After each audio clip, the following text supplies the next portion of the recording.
Again. So here we go. We are now recording. And this is the second half of Unit 4, Psychoacoustics. Last week we covered thresholds, and this week we will continue in on that vein. Hearing threshold is the softest that we can possibly hear. I will share screen here now and show the PowerPoint of what we did last week. Here we go. We'll pull up this slide here, and you can see a square with 4 squares in it. And we said, if the tone is present and the person says yes, it's a true positive. If the tone is absent and the person says he doesn't hear it, that's a true negative. On the other hand, if the tone is absent and the person raises his hand, that's a false positive. And if the tone is present and the person doesn't raise his hand, that's a false negative. And I'll give you an example. I really think this is important to grasp. If I gave 100 trials where the tone was either present or absent, and in 50 of those trials the tone was present, and in 50 of those trials the tone was absent, and we made the tone always 50 decibels, 50 dB SPL, so you always heard it. It was easy to hear. Let's pretend you had normal hearing, and you always heard the tone. If it was present, you put your hand up, and in the next trial, if it was absent, you didn't put your hand up. Well, guess what? All of your answers would fall in this box here. When the tone was present, you'd say yes, and when the tone was absent, you'd say no. But if I now made the tone 5 decibels SPL instead of 50, let's say you had good hearing, but I made the tone only 5, and then I gave 100 trials, and in 50% of those trials the tone was present, in 50% of the time of those trials the tone was absent, you would be guessing. Your whole look on your face would look different. You'd be squinting, you'd be going, I think so, not sure. Yeah, most of the time when the tone was present, you'd say yes. And most of the time when the tone was absent, you'd correctly say no. But there would be lots of mistakes here. You'd have lots of false positives and lots of false negatives. The game would change. And we also said that when someone comes into a hearing test, he or she arrives at a hearing test with what they call bias. It could be a language barrier. It could be the person really is trying too hard. Pretend, and I gave an example last week of Mrs. McGillicuddy, the first grade teacher who's retired, with her little purse in her hands and her white gloves, and she's sitting there, and she used to give tests, so she wants to pass, so she's guessing. Her whole bias is so earnest, she's trying so hard that she's raising her hand even sometimes when the tone isn't present. She's like the Las Vegas gambler. She's just willing. And on the other hand, you can have a guy, a farmer like Herb. Herb doesn't want to be there. Herb's wife dragged him in for the hearing test. Herb is going to be, he's not going to be guessing. He's going to wait until he's sure that he hears the tone. And only when he's sure he hears the tone, that's when he's going to put his hand up. So his bias is going to be different than Mrs. McGillicuddy's. Mrs. McGillicuddy will have a bias toward false positives. She's going to have a bias toward answering even when the tone is absent. And Herb is the opposite. He's going to have a bias for false negatives. He's waiting until the tone is absolutely audible before he's putting his hand up. So a bias is going to affect thresholds. False positives are going to make the hearing levels look better than they really are. The decibel level at which the threshold is marked is going to look better than it really is with Mrs. McGillicuddy because she's guessing. And Herb's thresholds are going to look worse than they really are. And it's the job of the clinician to drag people into the center, to take Herb and pull him to the middle, and to take Mrs. McGillicuddy and pull her to the middle. And we have a technique of doing that. The technique of doing that, excuse me, the technique of doing that is called the method of limits. And if you look here at your notes, bottom of your page 1, you will see that. You will see the various types of bias. You can get subject bias, trying to fake it or trying to please. Number 1, subject bias could be read as false positives, false negatives. Examiner bias. Maybe the examiner is not giving good instructions. Think about this. Raise your hand when you hear the tone versus raise your hand when you're sure you hear the tone versus raise your hand even if you're not sure, just when you think you might even possibly hear it.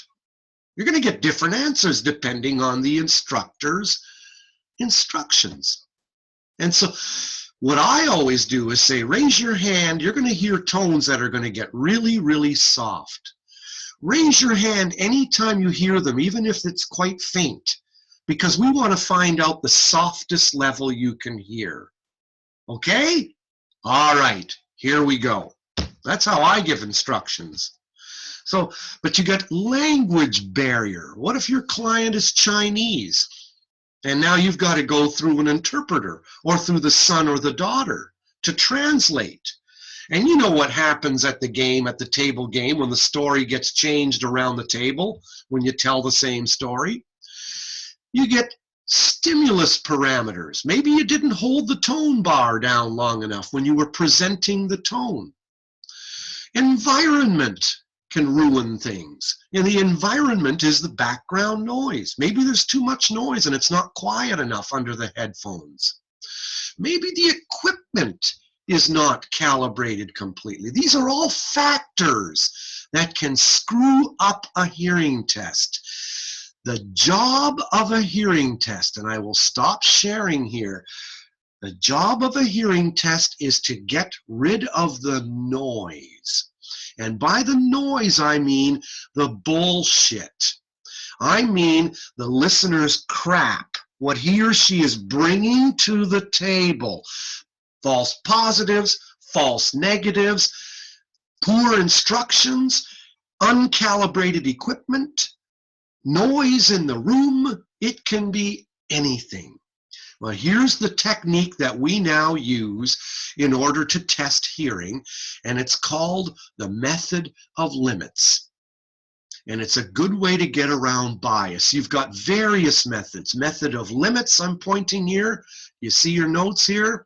Method of limits, method of adjustment, method of constant stimuli, and signal detection theory. Don't worry about those last two.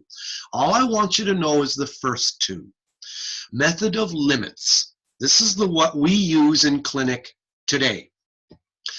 The clinician adjusts the tone and the listener listens under headphones. That's one thing that makes the method of limits. You, the clinician, are behind a glass wall. You are touching the audiometer. You are adjusting the frequency and the intensity of the tone. The listener is under headphones.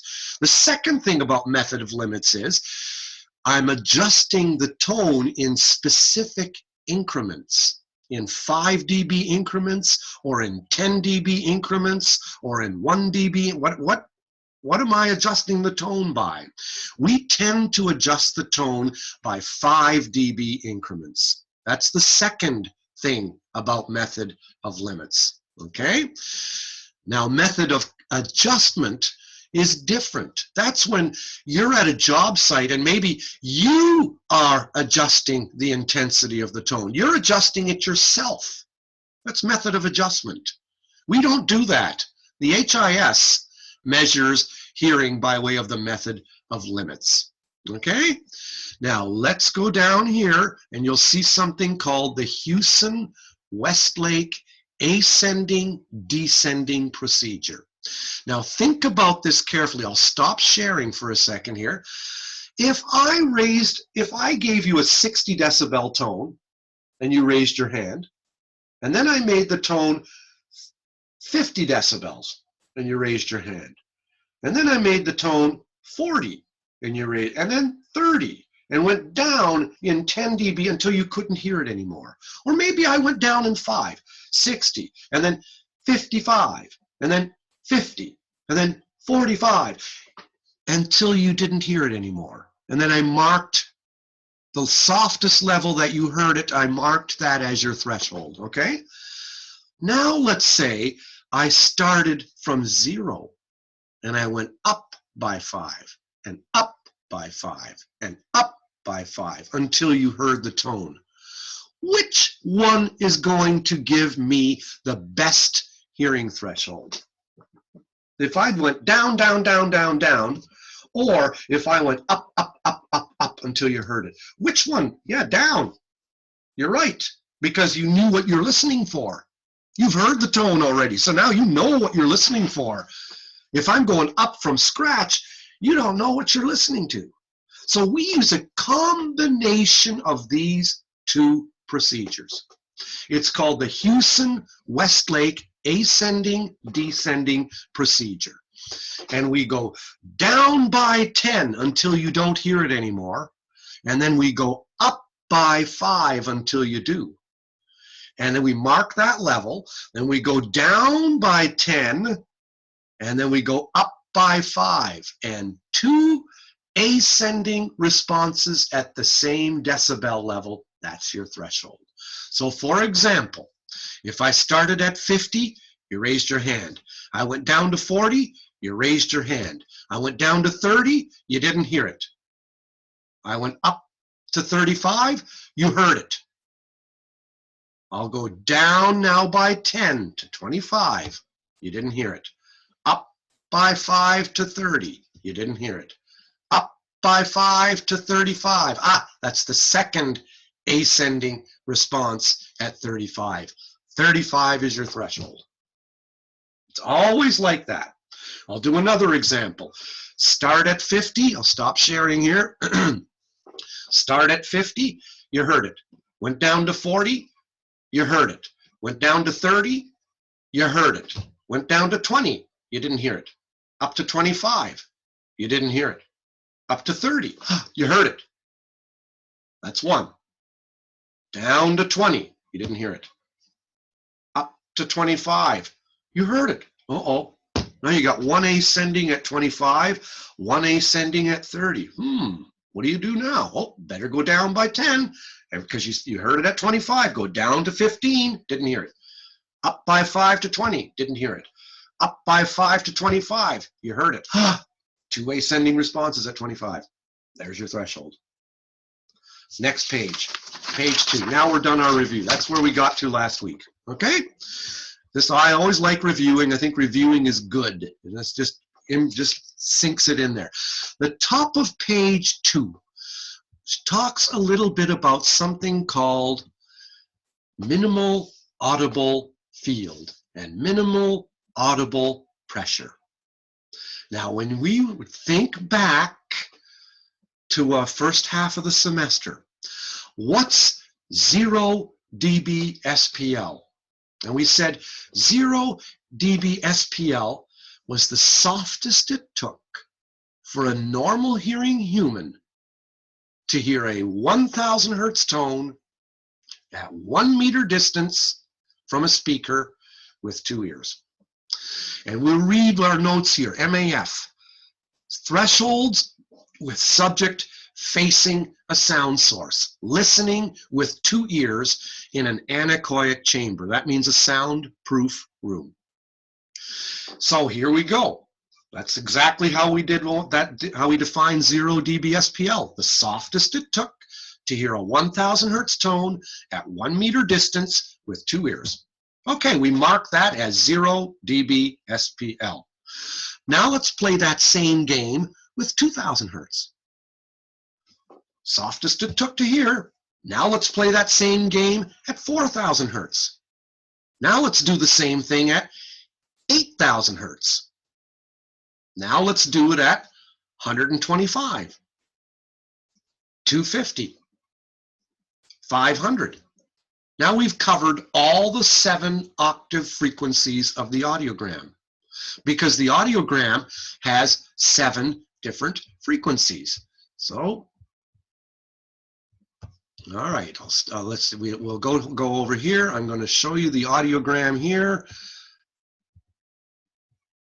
7 different octave frequencies: 125, 250, 500, 1,000, 2,000, 4,000, and 8. But we're talking listening under a sound in a sound room. And that's why I drew this slide here. Because when you look at this slide here, it's busy. It's very busy. There's lots of lines on it. Don't worry about it. What it means is this. Lots of different experimenters. Minton and Wilson, Weigel, Rees and Blackman, Bekasi, Krantz, Sivian, Fletcher, blah, blah, blah. All these different investigators played around with this. And they all found a great big smile. Look at that, the big curve. The results all differed a little bit, but they all found this big curve. And the curve went down, right, especially between 500 hertz and about 4,000 hertz, and then it went back up again. That's the sweet spot of our hearing. You know what it's from? It's from the resonance of your outer ear canal and the resonance of your middle ears. That's where that curve comes from. You remembered we covered the outer ear canal as a quarter wave resonator. And we said it resonates best with sound waves 4 times its length. Well, that's going to give you a best resonating frequency at around 3,400 hertz. But the ear canal is flesh and bone, we said, remember? So those resonances get spread out a bit.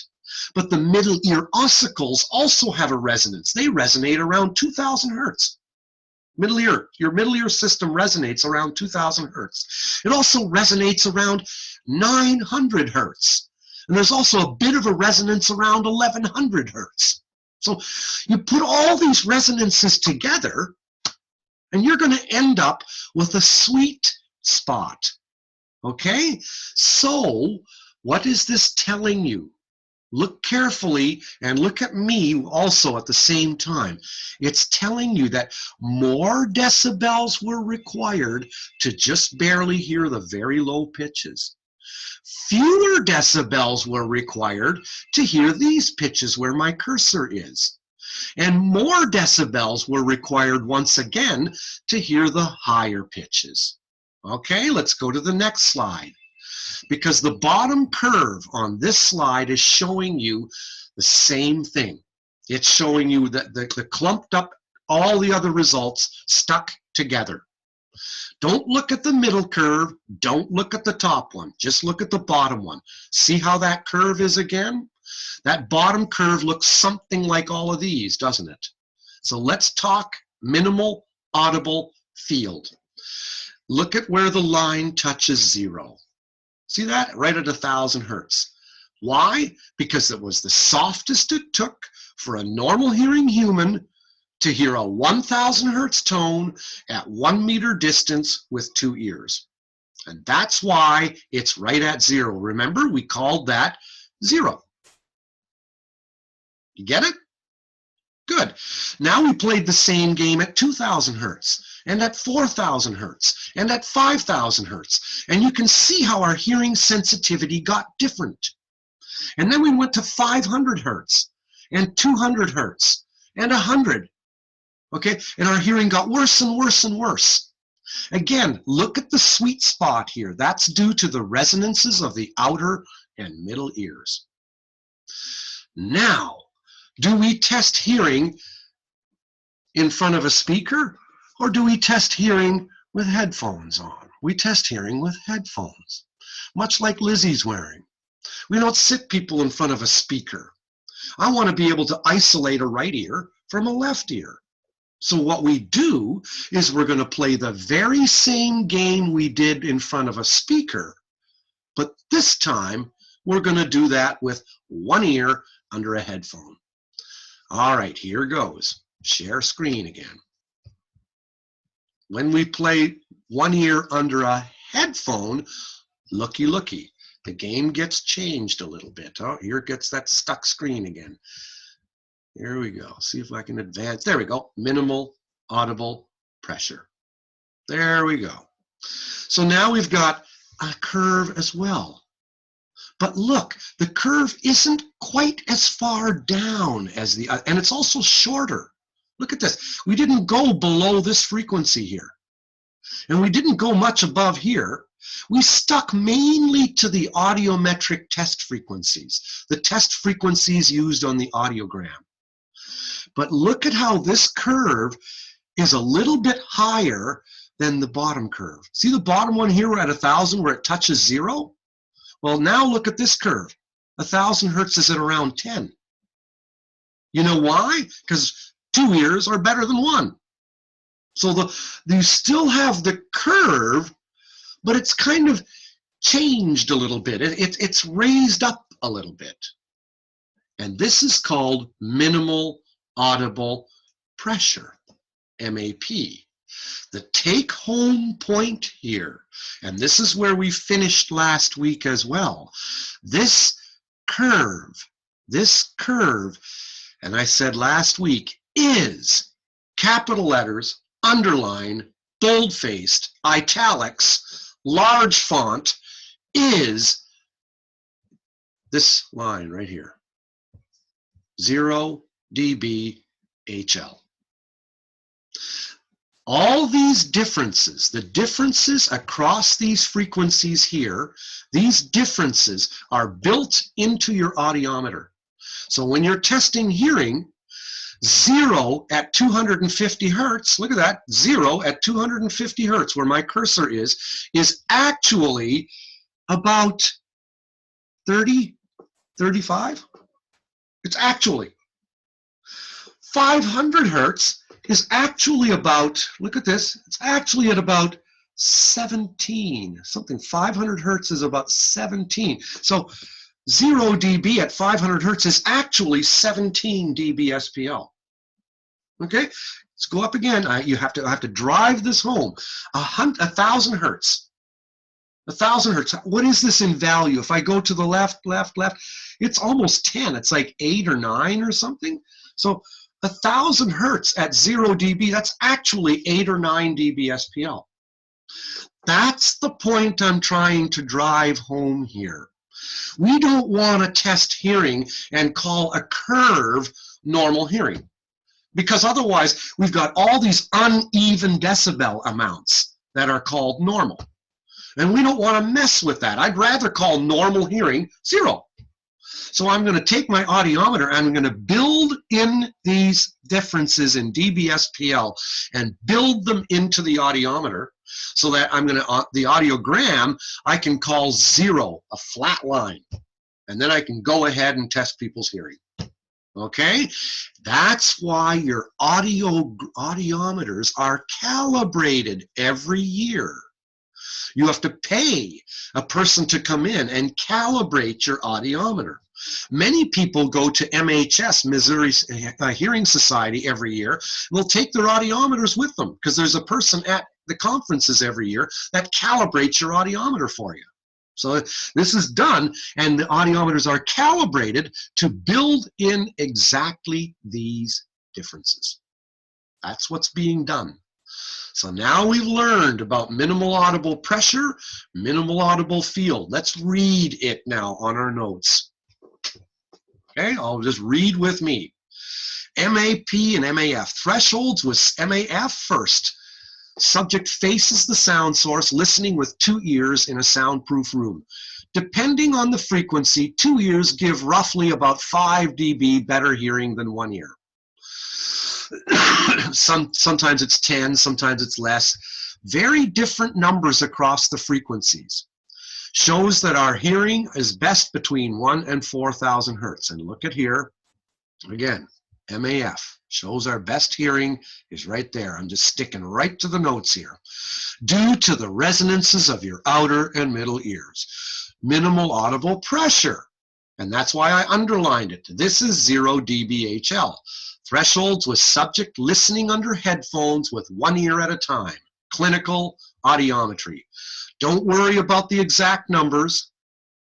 Don't worry about them. Just know that there's very different SPLs required across the frequencies.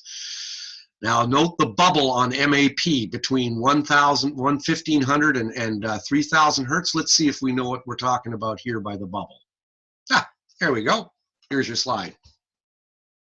Talk about explanation. Look at this. The resonances of the outer and middle ears together create an equal loudness curve that shows our best hearing sensitivity is between about 1 to 4000 hertz. Now, what do I mean by equal loudness? I'll get there in just a sec, but to stick here, look at this slide carefully.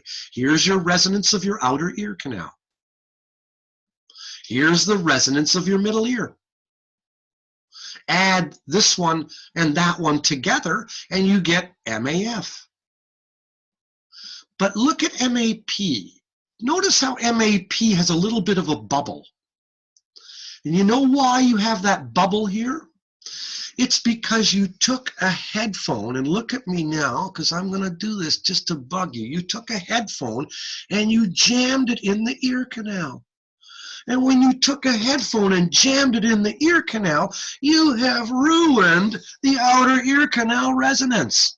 It's no longer a quarter wave resonator like my cup, because now it's plugged on both ends. Hence, you get a little bit of a loss, and especially between 2 to 3000 hertz. No matter, doesn't matter. The point I'm trying to drive home here is that a minimal audible pressure is 0 dBHL. All right, and notice too, it's a little bit above MAF. It's about 5 to 10 dB poorer than minimal audible frequency, indicating your hearing with one ear isn't quite as good as your hearing is with two ears. Back to our notes. Duration and property of sound also affects frequency, blah, blah, blah, blah, blah, whatever. Here's something, temporal integration and summation. In English, it means that when you present a tone to a client, you can't present it for just a split second. You can't go, boop. You have to, the brain needs a bit of time to gather all the information of that tone. That's all it means. It's the shortest time required for your best threshold. And look at this word in that sentence, behavioral. Look at that word. In all sciences, behavioral means voluntary. It means you raised a hand, or it means you pushed a button. It means you voluntarily answered. Now contrast that to a reflex. A reflex. You have your legs crossed, the doctor taps your knee, and your foot shoots out. You know that one, okay? That's a reflex. You couldn't control that. That's happened. Same with put your hand on a hot stove. You pull your hand right away, you pull it away. How come? That message never even got to your brain. That was a reflex. I mean, that's a protection reflex. So reflexes are involuntary. Behavioral responses are, yes, I will answer. And you put your hand up or you indicate that you did. Good idea there. I think I'll have a sip of coffee too. Okay. Share a screen again. Okay. Forget about the rest of this. Really don't care. Blah, blah, blah, blah, blah. All you need to know, temporal integration or summation is the shortest time required to get your best behavioral threshold. Now we move to the middle of page 2, and you're going to see 3 dB references. You've learned 2 of them now. And references just means the ground. It means the bottom, the ground. Now, reference number 1, we learned already way back, dBSPL. What's the softest it took to hear a 1,000 hertz tone at 1 meter distance with 2 ears. And we said that the pressure was, look at this, 0.0002 dynes. Remember that? All right, and there's your definition. And hearing aids and machines are measured in dBSPL. The second reference we just learned about now, today, dBHL, hearing level. dBHL is what's used on the audiogram. So let's go to the audiogram. Look at this. Look what it says along the axis here. dBHL. See that? Okay, so these are decibels going down the side, but they are not, repeat, not dBSPL. We've changed the reference. This reads dB hearing level. Okay, that's your second reference. And where's the ground here? 0. Isn't the audiogram stupid? That 0 is at the top and 120 is at the bottom? I think that's really dumb. Like, it should be right side up. But at any rate, no matter, this is the ground, it's at the top. So that's your second reference.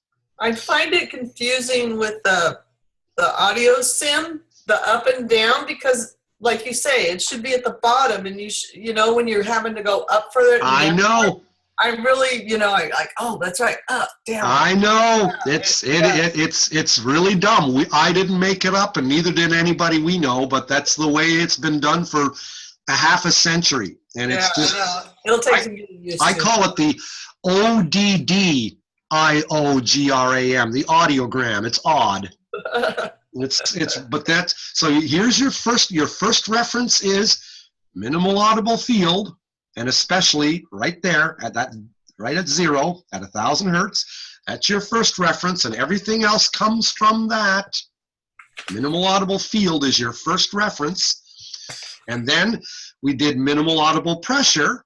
That's your second reference. That's your second one, because this, look at it, this is this. Okay, so your second reference is minimal audible pressure, or 0 dBHL. They are synonyms. They are the same. Okay? That's your second reference.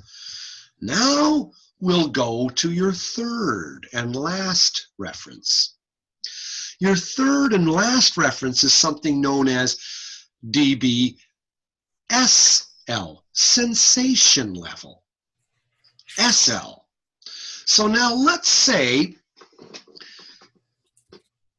Ted can't hear until the tone is 25 dBHL. Okay? Let's say Lizzie can hear the tone when it's 0 dBHL. Ted can't hear it till it's 25. Lizzie can hear it when it's 0. Now the tone gets presented to Ted at 50 dBHL. Ted can't hear the tone till it's 25, so the tone is presented at 50. Ted hears the tone at 25 dB sensation level, because 50 is 25 above Ted's hearing. Lizzie can hear the tone at 0. So when the tone's presented at 50 to Lizzie, she hears it at a 50 decibel sensation level, because 50 is 50 more than 0. Her reference is 0. Ted's reference is 25. So when you think of the whole thing boiled down, dBSPL is for machines and hearing aids. HL is for the human race, for humans to test hearing, and sensation level is for you. It's like a circle and a smaller one and then a dot in the middle. dBSPL is the main first reference. dBHL, we need dBSPL because otherwise we can't get anywhere. So that was our first reference. And we use dBSPL to measure the loudness of machines and hearing aids and whatever. But we had to have 0 dBSPL because that's our first reference. we derived a second reference out of that. And that second reference is dB hearing level, because we want to test human hearing. And then a third reference is for you. What is your threshold for a particular tone? So now if a tone is presented to you, how loud do you hear that tone? How loud does Kelly hear it versus Lizzie versus Ted? If a 50 dB tone is presented to me and I can't hear it till it's 25 anyway, my sensation level for that tone is 25. If the same tone is presented to Lizzie and her hearing is 0 dB, she can hear it all the way down to 0 dB HL, her sensation level for that tone is 50. Okay, leave it alone now. We'll move on. Just ding dong, ding ding ding. Read below. Audiometers are used. Sounds like an echo. Audiometer, are used. Whoa, what the Sam Hill did I push? Don't do that. Here, just hit this here. Okay. Audiometers are used to test human hearing. I don't know why. In French, in English, read along with me, and in French, lisez avec moi. Here we go. Audiometer, equipment used to test human hearing. Different dB SPL at each frequency, minimal audible pressure are built in and calibrated each year. You'd think I wrote these notes. Circumaural headphones. Now, are both of you taking audiometry this semester? Okay, Lizzie's not. Kelly is. You know that circumaural headphones are called TDH39s? It's a common name. Just FYI. And insert headphones, another common name for them is ER-3A. I don't know why, that's just etymologic research. 3rd edition, who knows? But that's just what they're often called. Standard MAP is built into audiometer calibration. We've said that before. Now let's go to a completely different thing, because we talked about pure tones. Let's discuss something called psychometric functions. And I'm going to tell you why we're going to look at these. They're taking a little bit of a break here. I'm going to just stop, have a sip of coffee here. We're taking a break in topic. I'm going to stop sharing for just a second and ask, Kelly, have you been taking any speech audiometry in your 130 class? You taken speech audiometry yet? We're like, that was what we're on right now, is the speech recognition, testing, and word recognition. Okay. That was actually that I just took a test on yesterday. Okay. And have you taken anything called speech reception threshold, SRT? Yes. Okay. That was all in the same. Good stuff. Well, then you're going to be hearing about those two tests, SRT testing and speech discrimination testing, from a different point of view, from a psychoacoustics point of view. And you will learn here why spondee words, 2-syllable words, are used for SRT testing, and why single-syllable words are used for speech recognition testing. And the reason why is because of something called psychometric functions, as you are reading here. And this is all stuff that got done soon after Second World War. And when the first telephones had cables across the ocean floor, and the first transatlantic telephone calls were possible, they had to test how good the cables worked to transmit telephone calls from the US of A to England. And they were testing transatlantic telephone calls. This is how all this stuff got developed. It got developed out of something called Bell Laboratories, after Alexander Graham Bell, who discovered the telephone. And a lot of research was done there on speech. And I'm going to show you a slide that has very little to, there you go. You got one slide here, and you have another slide here, and a third one here. We're going to focus on the first slide right here, just at first. Okay? Now, see, you've got all these different frequencies here. 1,000 hertz, 2, 4, 500 hertz, 250, 125. And you got these weird lines going up and down. Now, what they're doing here, they're separated a little bit from each other as well. Look at the numbers on the bottom. Level, dBSPL. You're looking at that? These are from 0 up to 60. Now, these levels correspond to this here. Right here, these different levels. The levels that were required. Okay, that's why those lines are spread apart. Now, if we go to these lines again, so let's just look, for example, at 250 hertz. Here. Look at the vertical axis says percent correct. So now you're testing someone's hearing thresholds, and you're asking the guy to raise his hand every time he hears the tone. And you're testing at 250 hertz. Well, at 250 hertz, you needed to have it at about, look where this arrow is, a little bit above 20, from between 20 and 25 dB for the guy to just barely hear it. Right? That's where the arrow's pointing. And if it was at that level, looky, he heard it 75% of the time. Most of the time. But if it was softer than that level, he didn't hear it very much. He heard it less percent of the time. And if it was 30 dB, look where the top of this curve is. 30. If it was, the tone was presented at 30 dB, he heard it all the time. No false positives, no false negatives. He got it all the time. These are called psychometric functions.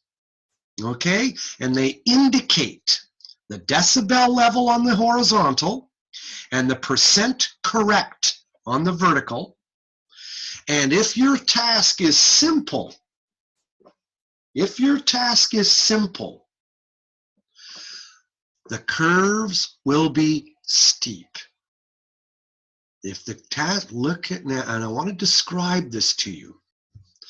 I'm going to stop sharing, and I'll just have you look at me here. If you're just listening to a tone, and you're raising a hand when you hear it, you're going to have a certain decibel level where you're guessing. And remember, you get a little bit above that. Oh yeah, now I hear it. Yep. So let's say my threshold is 10. I'm going to give you an example. Say my threshold is 10. If the tone is presented to me at 5, I might hear it once in a while because I was lucky. But if it's at 10, I'll usually hear it. If it's at 15, I'll always hear it. Get it? Threshold is kind of a gray area because of the noise, the crap, my bias, background room noise. There's always shit in the picture, a little bit, a little layer of crap. That's why we use the ascending, descending technique to narrow that crap as narrow as we can, but we're never going to make it perfect. Who cares? This is Earth. We're not gone to heaven yet.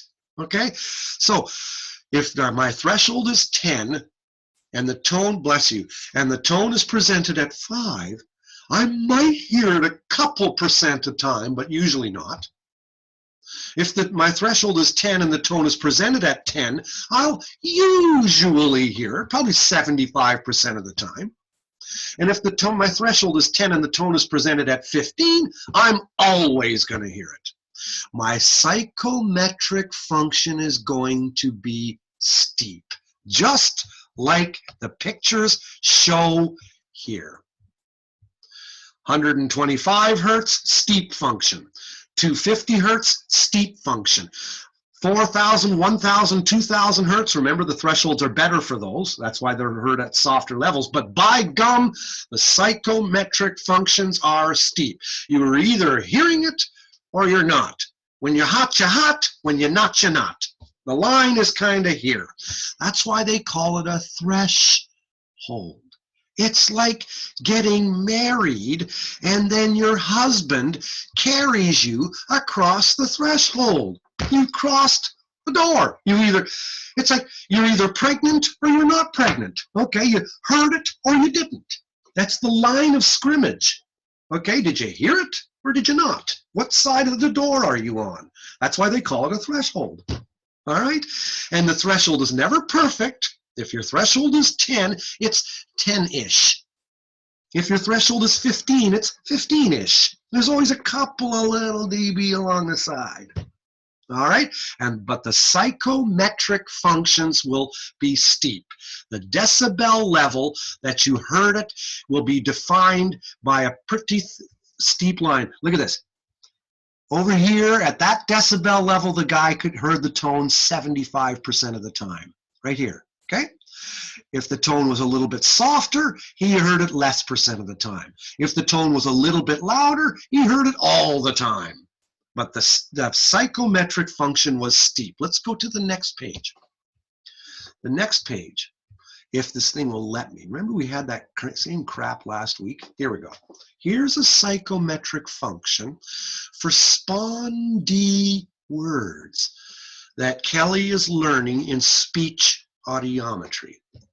Speech reception threshold, when the person covers his face, and I'll stop sharing here, and says, say hardware, hardware, cowboy, cowboy, lower the intensity, birthday, birthday, sidewalk, sidewalk, lower the intensity, hot dog, hot dog, ice cream, ice cream, always two-syllable words, and the words are made from two words.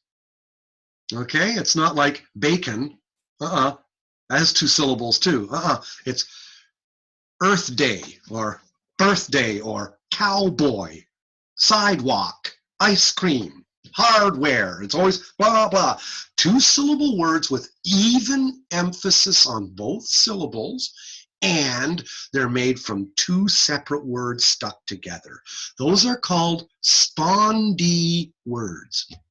When we use spondee words in speech testing, you also get a steep psychometric function. That's why we use them, because you get a steep function. Look at the picture closely here. When you're hot on the right side. When you're not on the left side. Say the person's threshold is 0. Look at when I'm drawing my line. That's when he's hearing it most of the time. But look at this. When I go to -10, he's hearing it 0% of the time. But looky, here comes Cookie. If I present it at 10, he hears the words all the time. Okay? I want a speech stimulus that gives me a steep function like this. I want the stimulus to create, look at the picture, I want it to create a threshold, a steep line, when it's black or white, as much as possible. It'll never be perfect, but I want to make I want to separate the men from the boys. I want to separate when you do hear it versus when you don't. Because my question, when I'm doing speech testing like that, I'm asking the same question. My question mark is, what's the softest you hear speech? Just like it was under headphones with the tones. What's the softest you hear the tones? So first I did pure tone audiometry. I tested you at 1,000, 2,000, 4, 8, 125, 250, and 500. Okay, done. Now I'm doing my SRT with spondee words because my question is still the same. I want to know what's the softest it takes for you to just barely hear what? speech. Not tones now, speech.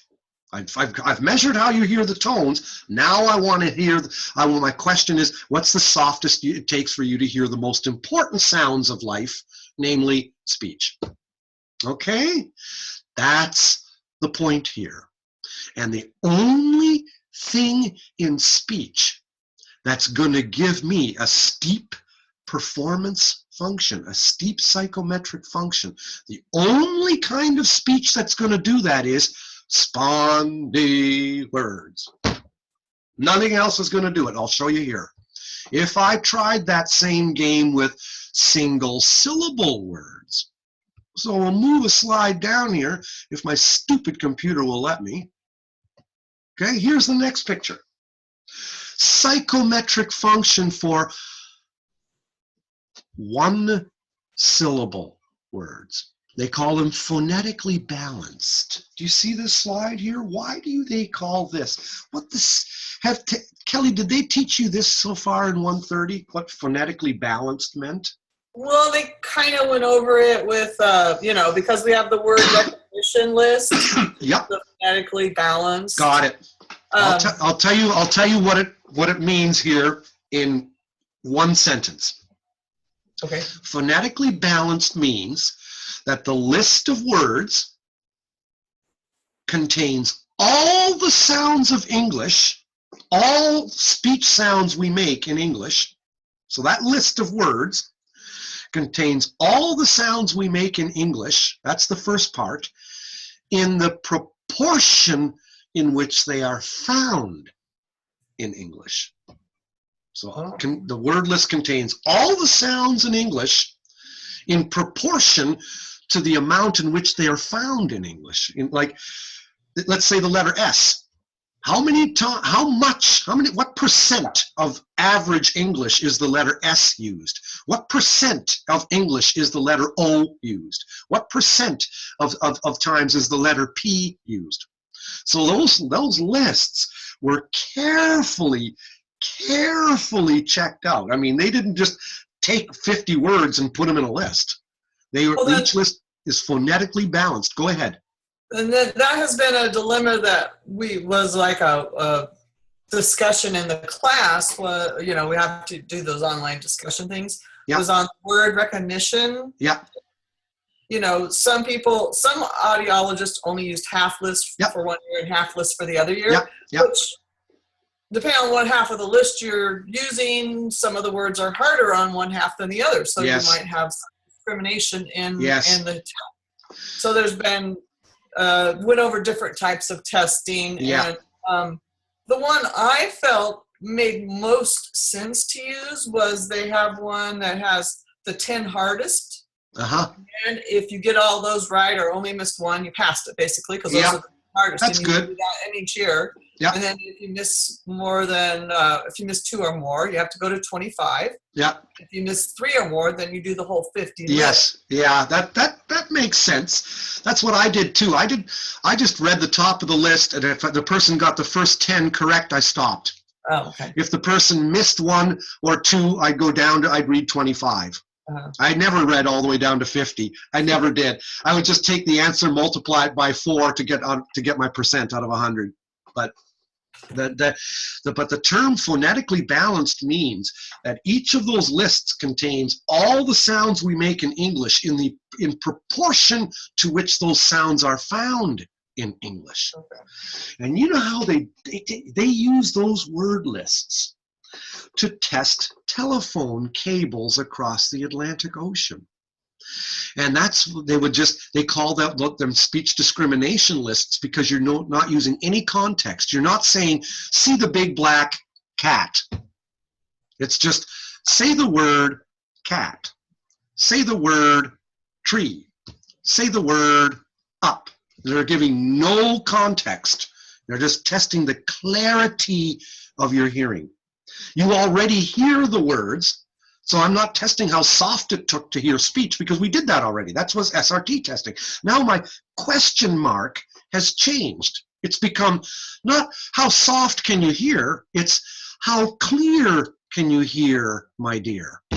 Okay, so I'm going to present them to you at an audible level that's most comfortably loud to you, that's well above your hearing thresholds, because my question now is different. And now, if you look at what your psychometric functions look like for single syllable words, look at this one. Look at how sloped it is. Look at this thing. It's like, look at here's the decibels. Here's percent correct. Now let's say you had normal hearing. Let's say you could hear down to 0 dB. Okay, are you with me here? If I presented to you single syllable words at -10, you're going to get nothing. Remember, your threshold is 0 all across the frequency. You've got perfectly normal hearing. Let's say if I presented single syllable words to you at your threshold. How many are you going to get? Look at this, probably about 5%. Let's say if I present single syllable words to you at 10 dB. How many are you going to get? Less than 50%. Let's say I present single syllable words to you at 20 dB. Oh, what are you going to get? About 70%. Now let's present them at 30 dB. Now you're getting 100%. So look at the psychometric function now is sloped. It's not steep like SRT. Let's go back to SRT. Look at this one. This one here, let's say your threshold was 0, just like we did the previous slide. If I read to you 2-syllable spondee words, so remember your threshold is the same as in the previous example, but now instead of using 1-syllable words, I'm using 2-syllable spondees. If I present them to you at -10, you're going to get nothing. If I present those 2-syllable words at 0 at your threshold, you're going to get half of them. You see?